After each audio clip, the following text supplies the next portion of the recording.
ছোটখাটো দল না গেলে আগামী নির্বাচনের কোনো সমস্যা হওয়ার কারণ আমি মনে করি না। আজকে একটি ঐতিহাসিক দিন বলা যায়। গতকাল 14 মাস পরে এই ছাত্র জনতার আন্দোলনের মাধ্যমে ফ্যাসিস্ট হাসিনার পতন হয়েছে।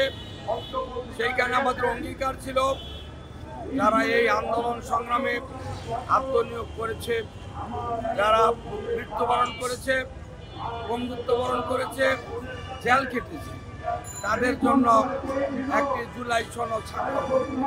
গতকাল সেই সনদ স্বাক্ষরিত হয়েছে।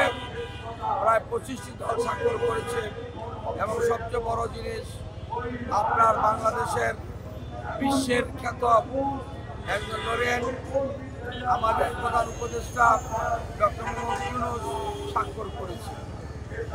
আসলে ছোটখাটো দল যাদের পরিচয় নাম সর্বস্ব 10 জন লোক নাই, যারা ছোটখাটো রেজিস্ট্রেশন পার্টি করে তারা একটা টার্গেট নিয়েছে আগামী জাতীয় সংসদ নির্বাচনকে বানচাল করার জন্য।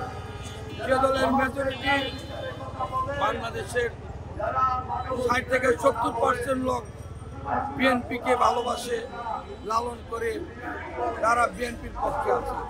এই যে সর্বস্ব নাম সর্বস্ব, এই যে কয়েকটি দল কালকে যায় নেই, সে কারণে আগামী ফেব্রুয়ারি নির্বাচন কোনো সমস্যা হওয়ার কারণ আমরা দেখি না। আমি বিশ্বাস করি বাংলাদেশের ক্ষমতা বাংলাদেশের জনগণের।